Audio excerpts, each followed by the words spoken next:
another way. Kirk Franklin and the family, holy but a goodie on my gospel roots. Man, Sequoia, did I tell you I did a gospel show a couple weeks ago? I did a 3-hour spiel. I did not know that. I had to sit in for my mentor, Mr. Johnny Jordan, the OKC radio legend. He was out. He was like, man, do your thing. And I can tell you something. He's got an older crowd. Those older people, they're kind of hard to please. They're stuck on their songs, but you know, they showed me a lot of love. I dug deep, you know, and I put on a good show. He gave me a thumbs up, and actually he was out last week, so I had to sit in for him too. That's my mentor. I love him, and I appreciate that opportunity. But yeah, man, I ran 3 hours straight of gospel. It's hard. I don't even know if I know 3 hours. I really don't. I don't know if I know that. It's hard, but let's go and get into the interview. Without further ado, right now I have Mr. Williard Linzy, and also I have Mr. George Young. What's going on, fella?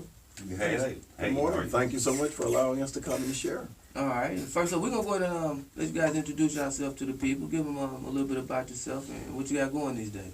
All right. My name is George Young. I currently sit in House District 99 and State Representative, and this is completing my second term in the Oklahoma House of Representatives, and I am our Vice Chair of our Democratic Caucus in the House, and I'm also Chair of the Oklahoma Legislative Black Caucus.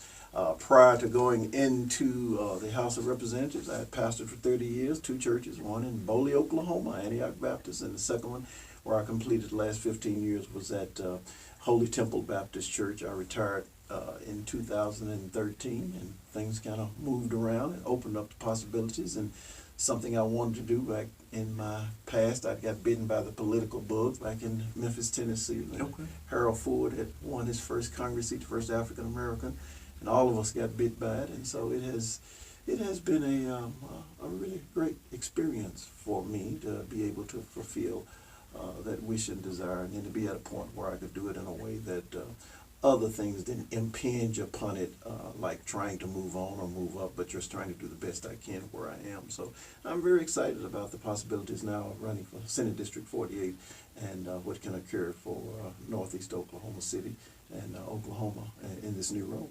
Okay. All right.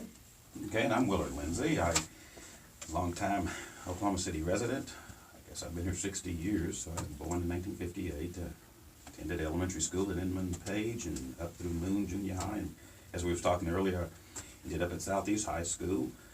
That's my alma mater. All right. Are you serious? Yeah, I'm a Spartan. Hey, brother Spartan. Didn't see you at the school reunion the other week, but yeah, it's right down the street here from the studio, and so off to the University of Oklahoma. I did 3 years there, and then finished up at Central State in 1985. Went to work for the state legislature, or actually welfare office, back 20-something years ago. So I've got 26 years state employment service, specifically then transferred from there social work into law enforcement. As a police officer into social work, and then to the state legislature of a sort, working for the Governor Walters, 2 years in the budget office, negotiating budgets for the state of Oklahoma, specifically for the courts, general government, and law enforcement. And then stayed on after Keating came in, and I served 6 years in the Keating administration, doing the same things again, creating finer government. That's between the House, Senate, and the governor's office. So left there and went to civil emergency management as the state financial disaster coordinator, and we did that for about 1.5 years, and then I decided to run for state legislature. So much like George was saying, we got a bug in us, but really mine was more about we had a need for representation in the Republican caucus. I believe the community had that need back in 2006, and it still has to struggle with that issue even today. So has God prepared me for some things? Yeah, He's taken me through a lot. And so I'm sitting here today with the same consciousness saying, well, there's a community. It's not doing so well. And Williard, can you make a contribution? And can you make a better contribution than what's on the table? I believe I can. Okay. All right. So between both of you guys, plenty of experience, lots of experience. But what do you think that is the number one thing that you just have to have when you're trying to get into this 48 seat? You know, and like I say, you got experience. Is it the love for the people?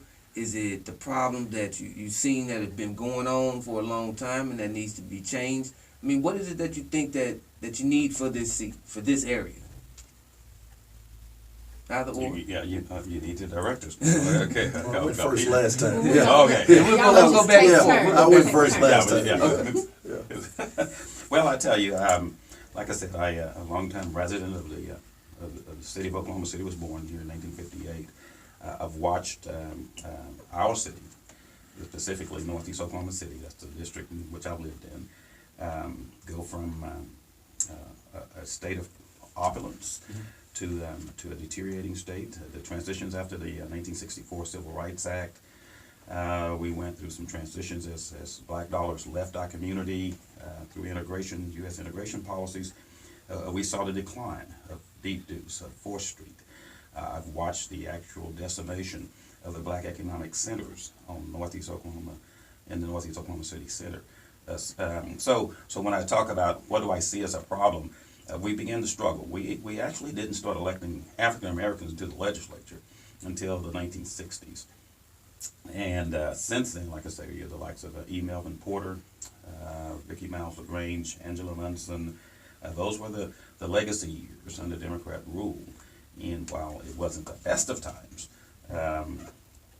we got something back during those years. And so as I watched the transitions since 2006, when the Republicans and the Democrats tied their memberships within the 48 body chamber, we've watched things begin to decline rapidly. And so, again, I don't have the graphics. You can't see the graphics. Your listening audience can't, but the data's there. It's available, and you can always go to my website. Since 2008, when the Republicans actually took over that chamber, I began to have the conversation with the individuals that was wanting to seek office to say, it's probably now's the time for you to step aside. This isn't going to work well for us. So I've driven through the Senate district, and what I found was dirt roads, outhouses. I found economic centers of desolation. That's what I found. Didn't even know it was out there. I've lived here all my life. Been to Spencer, been to Dungee. And so my passion is for the people. If you want to know, do I think it's right? I say it's a horrible condition. I don't like it, and I think they deserve better. And when I've talked with them on the doorsteps, they say, well, it's been like this all along.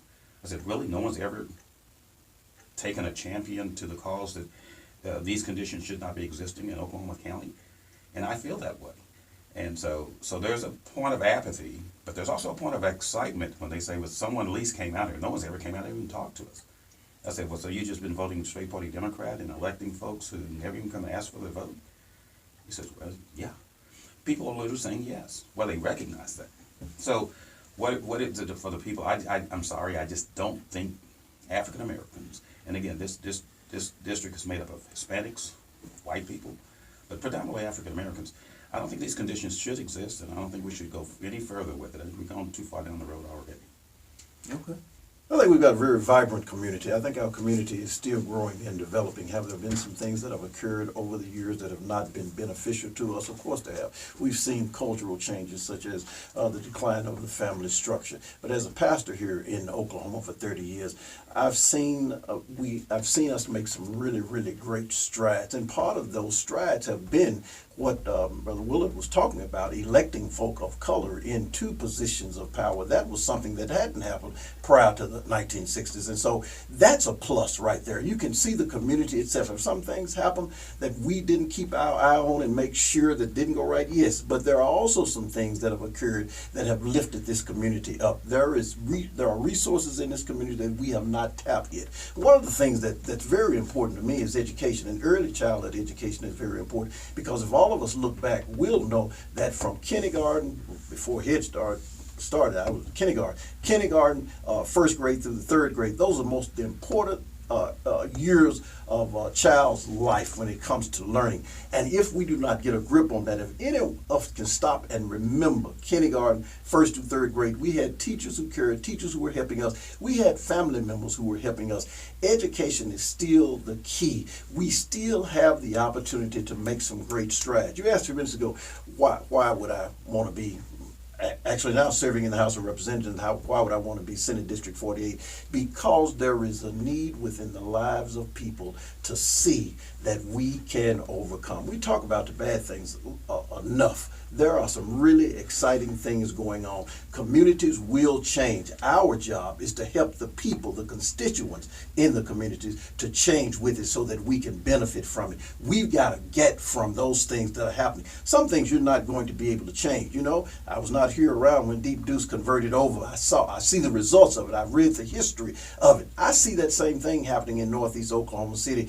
once you get past Lincoln all the way over to Martin Luther King. If you're not aware of it, look at the Innovation District and really get involved in that. OU Science Center is a monster. It is a bear. It is taking over a lot of those areas. We are not going to stop that. You might as well get that in your head. But what we can do is benefit from that movement, and that's where we need to be. We need to be about trying to encourage, trying to excite our people that possibilities still exist, and there are things to do. And I've seen those things. As a pastor, I built a $5.5 million senior housing project. We had the largest back-to-school block party in Northeast Oklahoma City.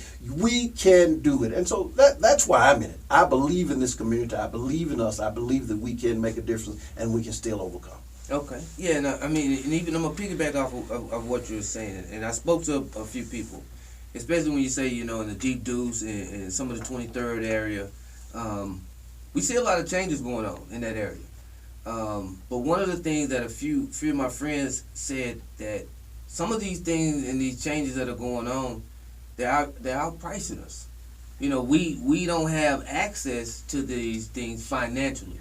So what these changes are actually doing are pushing us farther outside of our own neighborhood. You know, and it was something that kind of got to me when I ride down that area sometimes. I see a lot of these nice restaurants, these nice shops going up. And I'm thinking, well, the people on 2 streets over, they can't afford these places.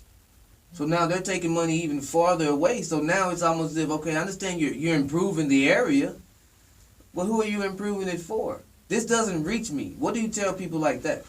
Oh, I guess it's my time. He went first last time. Listen, you raise a very important issue. Part of what's occurring, though, if you look at those communities in Northeast Oklahoma City, those are people who worked all of their lives to get those homes, to pay for those homes. A lot of those folks have homes are paid for, they're living in them. But now that you have this new, again, I keep saying it because I want people to be aware of it, the innovation district type things, those things that are coming in and are pushing, as you said, pushing folk out. Well, one of the key is what happened.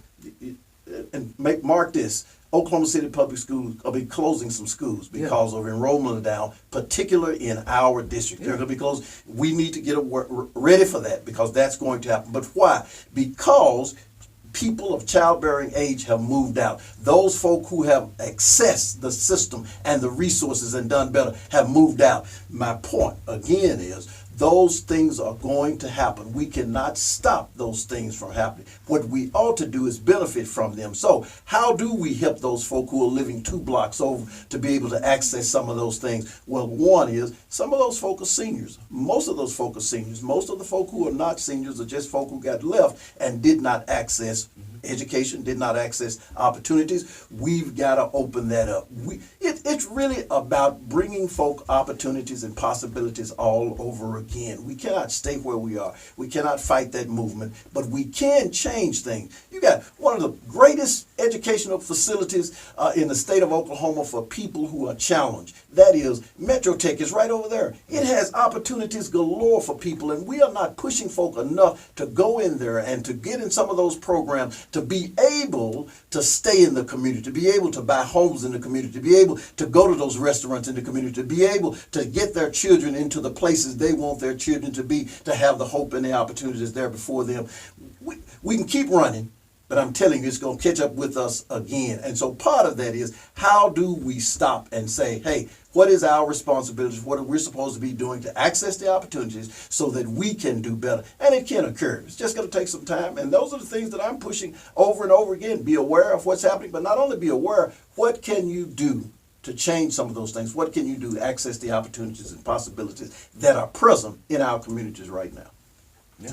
That's good.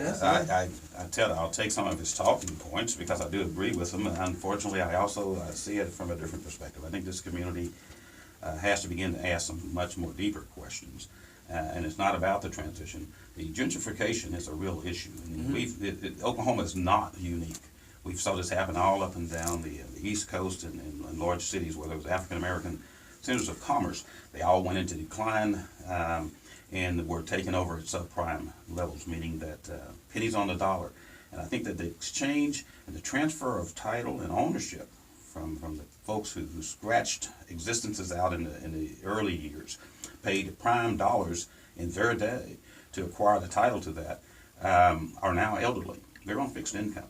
And so what we're seeing is that as we bring innovative thoughts in, I call it economic development, and you'll hear it, they're basically classifying these areas as depressed zones. Yeah.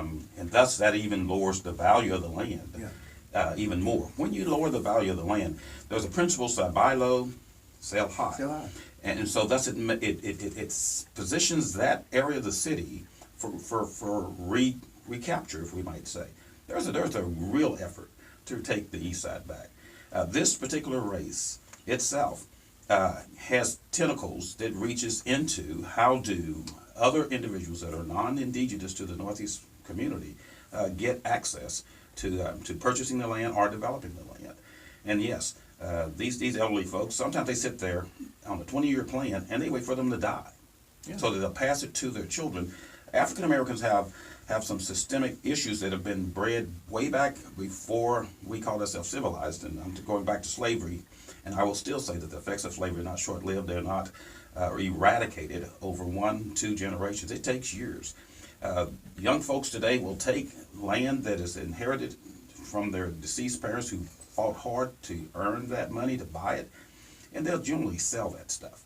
And I know I'm not trying to pass no disparaging comments on them. I'm saying we are losing our community because we're selling it away block by block. Yeah. Yes, the hospital, the medical capital zoning commission is buying it up. Urban renewal bought up large chunks of Northeast Oklahoma City. All of the most of the low performing schools were in Northeast Oklahoma City. And so we talk about the decline in population. Well, I'm talking about the eradication of economics was the beginning. I watched Deep Deuce go under. I watched 4th Street, and it did not go under on semantic issues. It went under because of the lack of a command market. Under integration, black people did business with black people. But you see, that was the law. That's all they could do business with. Greens, Crest, Johnny Brown, I remember all of those.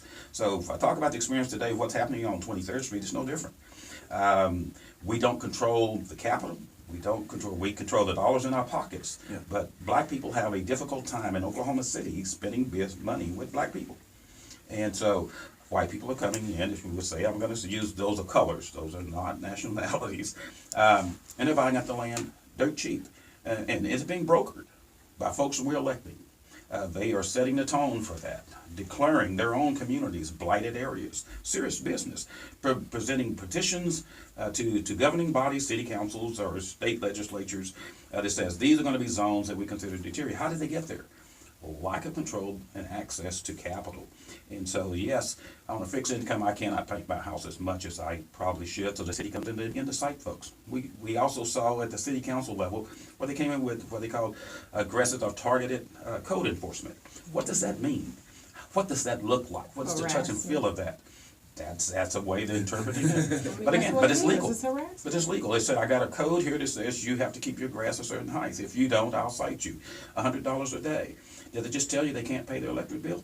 So where are they going to get the $100 to pay the fine or the fee? And so, yes, the city can come and take your land on fees, on things that they assess against your land. If you don't pay it, they can actually come claim your land. And they'll give it to a public entity like Urban Renewal or some other deal. So that's not new. It's been going on for almost 20 years. When I say we're in a bad place, I'm not necessarily contradicting my opponent. I'm just saying from his perspective, I see where he's at. He sees lots of progress. I'm with you. Look at who's progressing. They're sharecropping. I am not a supporter. I didn't agree when I read about it in 1863 after Emancipation Proclamation. African American communities went into a status called Reconstruction wherein we became sharecroppers. Stayed on the same land that we formerly served and worked as slaves, but because they set us free, we had nowhere to go. Our forefathers stayed on that land. They divided it up and they let them work it. Sell the crops to the massa.